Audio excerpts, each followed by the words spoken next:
오늘도 와주셔서 감사합니다.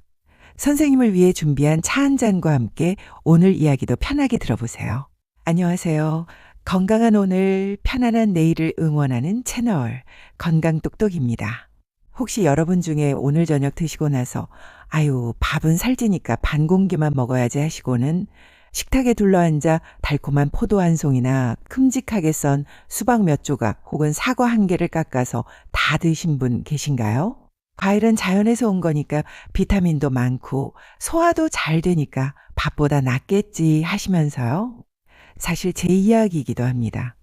예전에 저는 다이어트를 한답시고 탄수화물인 쌀밥은 웬만하면 피하고 배가 고플 때마다 싱싱한 과일을 배부르게 먹었거든요. 밥 대신 과일로 배를 채웠으니 당연히 살이 빠질 줄 알았습니다. 그런데 웬걸요? 체중계 위에 올라갔더니 몸무게는 오히려 늘어있고 건강검진을 받았더니 의사 선생님께서 내장 지방이 늘고 지방간이 걱정되는 상태네요 하시는 겁니다. 정말 억울하더라고요. 몸에 좋다고 믿고 먹은 과일이었는데 왜 살이 찌고 간에 부담이 갈 수 있는 걸까요? 오늘은 여러분이 굳게 믿고 계셨던 그 건강 상식을 조금 다른 시각에서 짚어드리려고 합니다. 밥보다 과일이 살로 가는 의외의 진실을 지금부터 찬찬히 설명해 드릴게요. 오늘 이 영상 끝까지 보시면 여러분의 식탁 위 건강 상식을 다시 보시게 될 겁니다. 차 한 잔 드시면서 제 이야기 편안하게 들어주세요. 우리가 가장 먼저 깨야 할 흔한 오해는 바로 흰쌀밥은 다이어트와 건강의 적이다라는 생각입니다.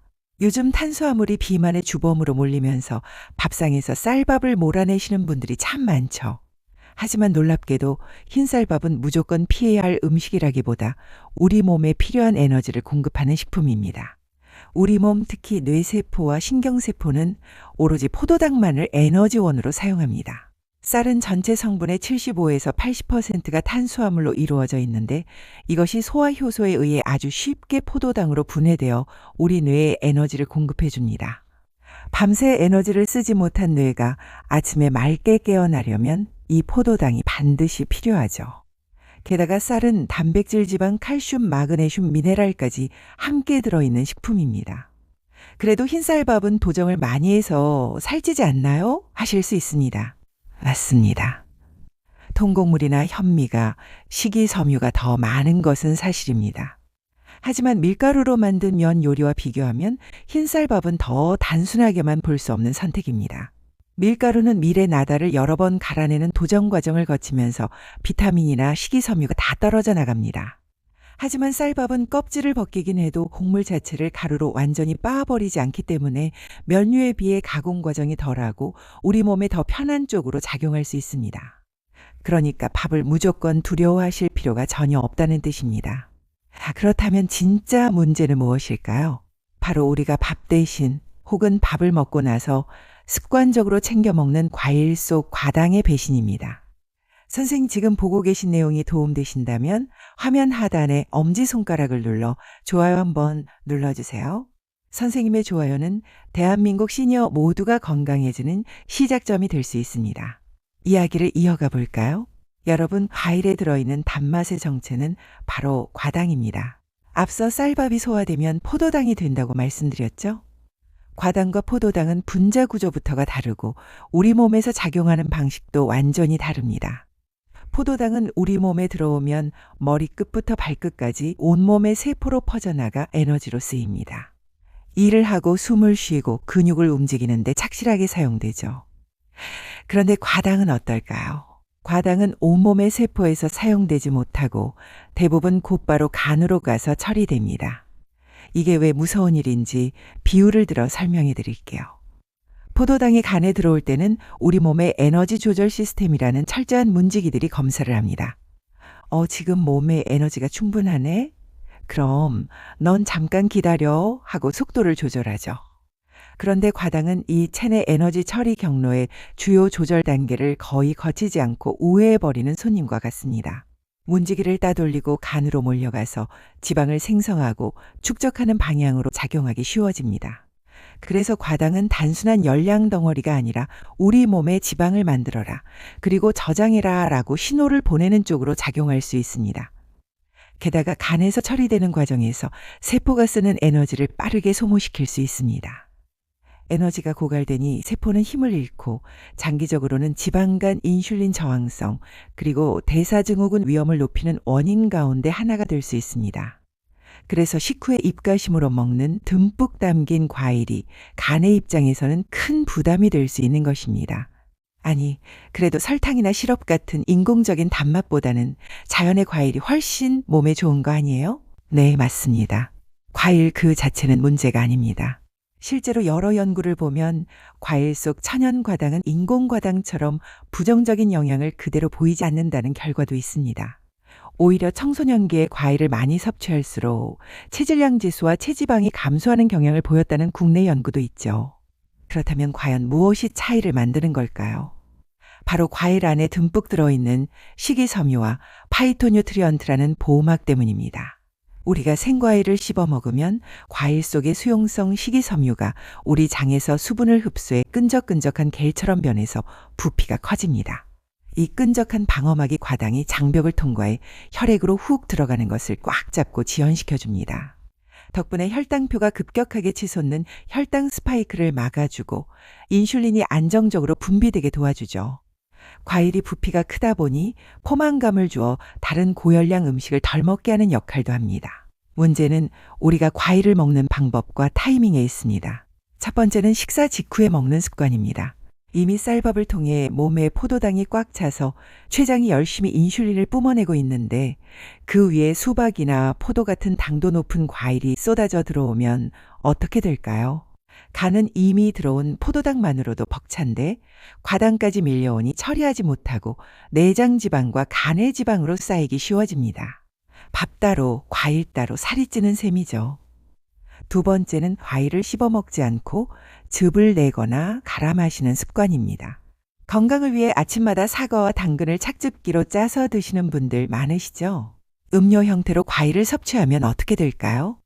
우리 몸을 지켜주던 훌륭한 방어막인 식이섬유가 전부 파괴되거나 걸러져 버립니다. 식이섬유라는 브레이크가 사라진 과당은 공장에서 만든 액상과당이나 설탕 음료와 비슷하게 마시는 즉시간으로 빠르게 들어가 대사 이상 위험을 높일 수 있습니다. 세 번째는 말린 과일입니다. 곶감이나 말린 망고, 건포도 같은 것들 참 맛있죠. 하지만 수분이 쏙 빠지면서 당분과 칼로리가 무섭게 농축됩니다. 부피가 작으니 배도 안 부르고 앉은 자리에서 몇 개씩 집어먹다 보면 밥 두세 공기에 맞먹는 많은 당질을 먹게 되는 겁니다. 이쯤 되면 그럼 대체 과일을 먹으라는 거야, 말라는 거야? 하고 한숨을 쉬실 수도 있겠습니다. 걱정하지 마세요. 40대부터 70대까지 기초 대사량이 떨어지고 혈관 건강을 지켜야 하는 우리 시청자분들이 과일의 좋은 영양소만 챙기면서 살도 덜 찌게 먹는 현명한 건강 루틴 3가지를 지금부터 딱 정리해 드리겠습니다. 건강은 아프고 나서 챙기기보다 미리 알고 대비해 두는 게 훨씬 낫습니다. 그래야 몸도 마음도 더 편하게 하루를 보내실 수 있습니다. 아직 구독 전이시라면 화면 아래 구독 버튼 한번 눌러주세요. 쉽고 똑똑한 건강 정보를 놓치지 않고 편안하게 받아보실 수 있습니다. 첫째, 과일은 식후 입가심이 아니라 식간 간식으로 드셔야 합니다. 식사를 마치고 혈당이 올라갔다가 제자리로 돌아오는 데는 보통 2시간에서 3시간이 걸립니다. 과일은 밥을 먹고 나서 최소 2시간이 지난 뒤 위장이 비어 출출할 무렵에 딱 한 주먹만 드세요. 대한당뇨병학회 식품교환표를 보면 참 재미있는 기준이 있습니다. 과일 1단위는 열량이 50칼로리 당질이 12g 들어있고 곡류는 열량이 100칼로리 당질이 23g입니다. 과일도 밥처럼 당질이 들어있는 식품이라는 걸 잊지 마시고 사과라면 3분의 1쪽 귤이라면 하루 한두 개 정도로 철저하게 양을 조절해서 드셔야 간에 무리가 덜 갑니다. 둘째, 과일은 절대로 갈거나 짜지 말고 껍질째 씹어 드세요. 과일의 진정한 가치는 즙에 있는 것이 아니라 껍질과 과육을 구성하는 질긴 식이섬유에 있습니다. 이 식이섬유가 살아서 장까지 내려가야 당의 흡수 속도를 늦추고 인슐린이 폭발하는 것을 막아줍니다. 치아가 조금 불편하시더라도 과일은 얇게 썰어서 천천히 오래 씹어 드시는 것이 좋은 과일 섭취법입니다. 셋째는 식후의 헛헛함을 달래 건강한 대체 습관을 만드세요.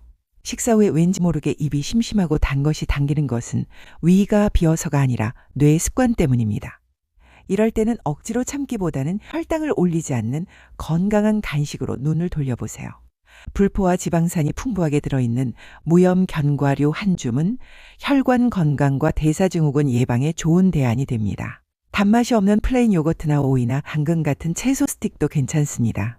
무엇보다 식사를 마치고 바로 자리에 앉기보다는 가볍게 동네 한 바퀴를 산책하며 방금 먹은 밥의 포도당을 근육의 에너지로 소비해 주는 것이 혈당 관리에 도움이 됩니다. 자, 오늘 이야기 어떠셨나요? 쌀밥은 우리의 적이 아니었습니다. 우리 뇌를 깨우는 소중한 에너지원이죠. 과일도 자연이 준 선물이 맞습니다.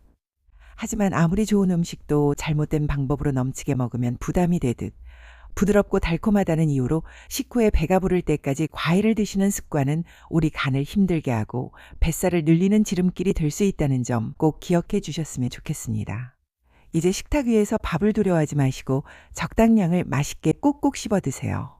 그리고 과일은 소중한 손님을 대접하듯 출출한 오후에 아주 조금만 얇게 잘라서 천천히 그 향과 맛을 음미하시길 바랍니다.